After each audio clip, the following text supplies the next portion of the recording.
না আপনার শুধু নোবেল প্রাইজটা আছে দেখে আমরা সম্মান করে ওই জায়গাটা বসাইছি। কোনো রাষ্ট্রে এরকম একটা লোককে প্রধান উপদেষ্টা মানবেই না কোনো রাজনৈতিক দল। আপনার তো গণপ্রজাতন্ত্রের কোনো জড়িতই ছিলেন না আপনি। সবাই টাকার লোভী, সবাই চোর। দেশে গণ অভ্যুত্থানের মাধ্যমে শেখ হাসিনার শাসন শেষ হওয়ার পর আওয়ামী লীগ আবারও মাঠে সক্রিয় হতে শুরু করেছে। কর্মসূচি ছিল, কিন্তু ইউনূসের দমন পীড়ন সত্ত্বেও, আওয়ামী লীগকে নিষিদ্ধ করার সত্ত্বেও আজকে সারা বাংলাদেশে আওয়ামী লীগের খণ্ড খণ্ড মিছিলে উত্তাল হয়ে গেছে। এবং ইউনূস যে দেশটাকে নরকে পাঠাচ্ছে দিন প্রতিদিন, সেটা আলাদা করে বলার অপেক্ষা রাখে না। দেশের এই নিদারুণ পরিস্থিতিতে এই সরকারের বিরুদ্ধে প্রতিবাদের স্বর একমাত্র সেনাপ্রধান ওয়াকার উজ্জামানের। ব্যয় হয়েছে প্রায় 50 কোটি টাকার মতো, টোটাল 50 কোটি টাকার মতো ব্যয় হয়েছে, বা আরো বেশি হতে পারে। আসুন প্রথমে দেখি যে ইউনূস যেই হোটেলটিতে থেকেছে সেই হোটেলের বিল কত হয়েছে। সুপ্রিয় দর্শক মণ্ডলী, আসসালামু আলাইকুম রহমতুল্লাহ। আশা করি সবাই ভালো এবং সুস্থ আছেন। স্বাগত জানাচ্ছি আমাদের আরও একটি নতুন ভিডিওতে। সুপ্রিয় দর্শক মণ্ডলী, ভিডিওর থাম্বনেল, টাইটেল ও ভিডিওর কিছু অংশ বিশেষ দেখে আপনারা ইতিমধ্যে ধারণা করতে পেরেছেন আজকের ভিডিওটি কতটা গুরুত্বপূর্ণ। সুপ্রিয় দর্শক মণ্ডলী, বর্তমান রাজনীতি আলোচনার প্রেক্ষাপটে বেশ কয়েকটি গুরুত্বপূর্ণ ভিডিও নিয়ে আপনাদের সামনে হাজির হয়েছি। সুপ্রিয় দর্শক, আসুন আমরা সেই সম্পূর্ণ বিস্তারিত ভিডিওটা দেখে আসি। তার আগে আপনাদের প্রতি ছোট্ট একটা রিকোয়েস্ট, যারা আমার চ্যানেল নতুন, চ্যানেলটি সাবস্ক্রাইব করে লাইক কমেন্ট শেয়ার করে সাথেই থাকুন। ইতিমধ্যে যারা চ্যানেলটি সাবস্ক্রাইব করেছেন আপনাদেরকে অসংখ্য ধন্যবাদ। আসুন আমরা তাহলে সেই বিস্তারিত আলোচনাটা দেখে আসি। গণতন্ত্রের ভবিষ্যৎ নিয়ে যে আলোচনাই হোক না কেন, সেখানে অবধারিতভাবে উঠে আসছে ওয়াকারুজ্জামানের ভূমিকা। তিনি কি ভাবছেন, তিনি কি করতে চলেছেন, এই সব কথা। শেখ হাসিনার আওয়ামী লীগ দলকে কার্যত নিষিদ্ধ করার পর দেশের রাজনৈতিক মানচিত্র থেকে অন্তত এখনকার মতো অদৃশ্য হয়ে গেছে আওয়ামী লীগ। হ্যাঁ, কিছু এদিক ওদিক তারা মিছিল মিটিং করছেন বটে, কিন্তু সেটা নিশ্চয়ই সেইভাবে বলার মতো নয়। এখন যা অবস্থা, তাতে দলের নির্বাচনে অংশগ্রহণের সম্ভাবনা খুব একটা উজ্জ্বল নয়।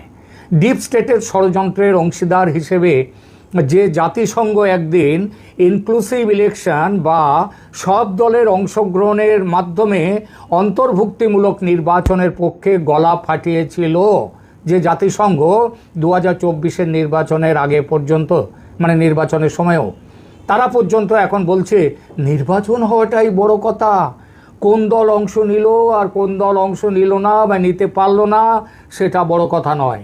কীরকম পাল্টির বহর দেখুন একবার। এরপরে কি পৃথিবীতে এই জাতিসংঘ নামে এই হাতির মল এটা কি রাখার কোনো দরকার আছে জাতিসংঘের? আমেরিকাও চুক্তি করে নিয়েছে ইউনূসের সঙ্গে, বাংলাদেশের মাটিতে ঘাঁটি গড়তে দাও, সেন্ট মার্টিনস আইল্যান্ড দাও, বিনিময়ে বসে থাকো তুমি ঢাকার মসনদে, আমরা তোমাকে সাপোর্ট দিয়ে যাব। দেশকে তুমি গোল্লায় দাও আর নরকে পাঠাও, আমেরিকার কিচ্ছু যায় আসে না। এবং যায় আসে না আমেরিকার সঙ্গী যে পশ্চিমী দেশগুলো, তাদের সঙ্গে এখন অবশ্য একটু সম্পর্কটা খারাপ চলছে, ওই ট্যারিফ নিয়ে এইসব চলছে। তারপরে ন্যাটোয় টাকা দাও, তোমাদেরও টাকা দিতে হবে, 2% টাকা দিলে হবে না, তোমাদের জিডিপির 5% জিডিপি ন্যাটোয় দাও, এইসব নিয়ে এখন একটু সমস্যা বেঁধেছে। এবং সুতরাং তারা একটু চুপচাপ আছে, কিন্তু গলা ফাটিয়ে বাংলাদেশ নিয়ে কিছু বলছে না, যেটা 2024-এর ইলেকশনে করেছে তার আগের থেকেও করছে। এবং ইউনূস যে দেশটাকে নরকে পাঠাচ্ছে দিন প্রতিদিন, সেটা আলাদা করে বলার অপেক্ষা রাখে না।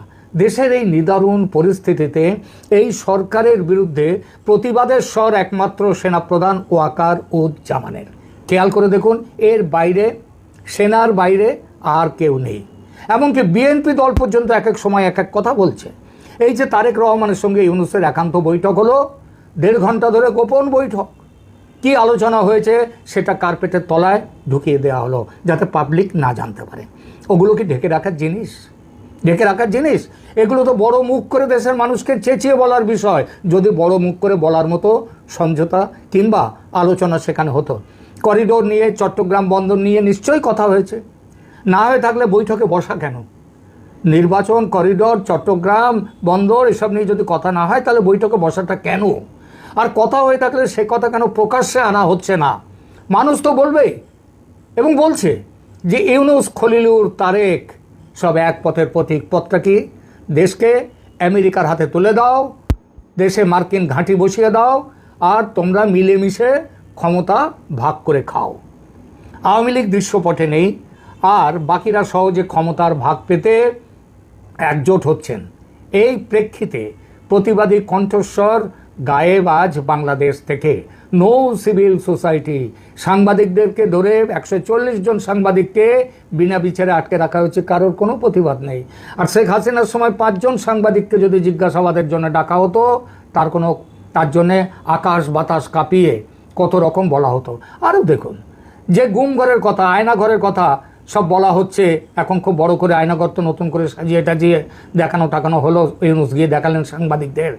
কিন্তু প্রশ্নটা হচ্ছে, এখন যে মানুষকে গুম করে দেওয়া হচ্ছে, তাদেরকে রাস্তায় নামলে কিংবা তাদের যদি সরকারের বিষ নজরে থাকে, তাদেরকে ধরে স্রেফ চালান করে দেওয়া হচ্ছে, ভেতরে তার কোনো খবর নেই। এমনকি অনেকের কথা আইন আদালতে বিচারের জন্য তোলা হচ্ছে না, তাদেরকে ওইভাবে রেখে দেওয়া হচ্ছে। এই পরিপ্রেক্ষিতে প্রতিবাদী কণ্ঠস্বর আর নেই বাংলাদেশে। বিদ্বজ্জন সমাজ পর্যন্ত নিশ্চুপ। লক্ষ্য করে দেখুন, এই অন্ধকারের মধ্যে ইউনূস সরকারের বিরুদ্ধে যেটুকু শোনা যাচ্ছে, সেটা বলছেন কে? সেনাপ্রধান ওয়াকারুজ্জামান। তবে সেই বলাটা কিংবা বলার পর যাকে বলা হয় অ্যাকশন, সেই ব্যাপারে সেনাপ্রধানের ভূমিকা প্রত্যাশার সঙ্গে মিলছে না। কিন্তু তাই বলে এটাও বলতে হয়, তিনি কি প্রত্যাশা মতো কিছুই করছেন না কিংবা কিছুই করেননি? প্রথমে বলি, 5 আগস্টের কথা ভাবুন। সেনাপ্রধানের ভূমিকা সেদিন কি ছিল দেখুন।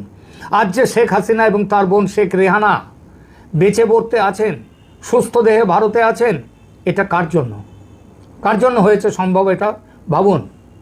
ভারতের সেনাপ্রধান প্রকাশ্যে বলেছেন, সেদিন সকাল থেকে তিনি জেনারেল ওয়াকারুজ্জামানের সঙ্গে সম্পর্ক রেখে চলেছিলেন, যাতে শেখ হাসিনাকে হত্যা না করা হয়, যাতে তিনি আপনার শুধু নোবেল প্রাইজটা আছে দেখে আমরা সম্মান করে ওই জায়গাটা বসাইছি। কোন রাষ্ট্রে এরকম একটা লোককে প্রধান উপদেষ্টা মানবেই না কোনো রাজনৈতিক দল। আপনার তো গণঅভ্যুত্থানের সাথে কোনো জড়িতই ছিলেন না আপনি। সবাই টাকার লবি, সবাই চোর, চেয়ার পাইলে সবাই বিক্রি হয়ে জায়গা, ওই জায়গার লোক কেউ ছাড়তে পারে না। মানে গণঅভ্যুত্থানটাকে ব্যবহার করছে এবং রাষ্ট্রের প্রধান তার সহযোগিতা করছে সর্বাত্মক। হ্যাঁ, রাজনৈতিক দল ভাই, এটা যে কেউ, আপনিও খুলতে পারেন, আমিও খুলতে পারি।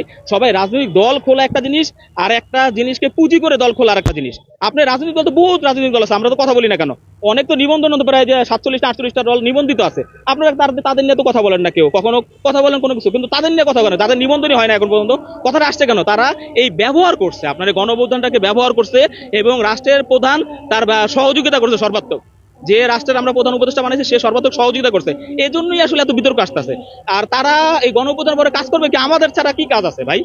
আমাদের নিয়ে কাজ করা, আমাদের কি হবে না হবে, আমাদের ভবিষ্যৎ কি হবে, এইটা নিয়ে কাজ করা, এবং আমরা যে ঘোষণাপত্রের কথা বলতেছি, এই ঘোষণাপত্র নিয়ে কাজ করা, তারপরে একটা সুষ্ঠু নির্বাচনের ব্যবস্থা করা। কিন্তু তারা দল করবে কিভাবে, কোন জায়গায় কি করবে কিভাবে, এবং উপদেষ্টাদের, আপনারা বিভিন্ন উপদেষ্টাদের কথা দেখছেন, আপনারা কথা শুনলে মনে হয় যে তারা এক একটা আসনে মানে 1 লাখ 1.5 লাখ ভোটের ব্যবধানে নির্বাচিত হয়ে আসছে। মানে এত আত্ম অহংকারে এক একজন উপদেষ্টা কথা বলে, আর মানে নির্বাচিত না হয়ে, কিন্তু তারা দেখা যাচ্ছে একটা জায়গার ইউনিয়ন পরিষদে নির্বাচিত হতে পারবে না। মানে তাদের যে জনপ্রিয়তা মাঠ পর্যায়ে আছে, হতে পারবো না। কিন্তু তাদের কথা শুনলে মনে হয় যে তারা 1.5 লাখ ভোটে নির্বাচিত হয়েছে। না, আমরা রাষ্ট্রকে এই সংস্কার ছাড়া ছেড়ে দেবো? আচ্ছা, আপনারা যদি সব সংস্কারই করেন বা রাজনৈতিক দলই করেন, তাহলে রাজনৈতিক দলগুলো ইশতেহারে কি বলবে? যদি আপনারা আপনারা তো এমন, এটা তো পার্লামেন্ট না, আপনারা তো পার্লামেন্টে এটা যে বা একটা নির্বাচনের মাধ্যমে যে একটা পার্লামেন্ট গঠন হবে, ওই পার্লামেন্টে সবকিছু সিদ্ধান্ত হবে। বা যে রাজনৈতিক দলগুলা আপনার নির্বাচনে অংশগ্রহণ করবে, তারা বলবে যে আসলে আমরা কি করব, পরবর্তী রাষ্ট্রের জন্য, রাষ্ট্র সংস্কারের জন্য কি করব। আমরা ওই ইশতেহার দেখা আমরা ওই দলটাকে, যারা এই গণঅভ্যুত্থানকে ধারণ করবে, আমাদেরকে ধারণ করবে, শহীদ পরিবার আহতদেরকে, আমরা তাদেরকে নির্বাচিত করব। এটা তারা কিছু দিব। এখন আপনি সব সংস্কার এক জায়গায় নিয়ে আসছেন, তারা তো লেজে গোবর হয়ে গেছে। আপনি সব সংস্কার এক জায়গায় আনবেন কেন? নির্বাচনের জন্য একটা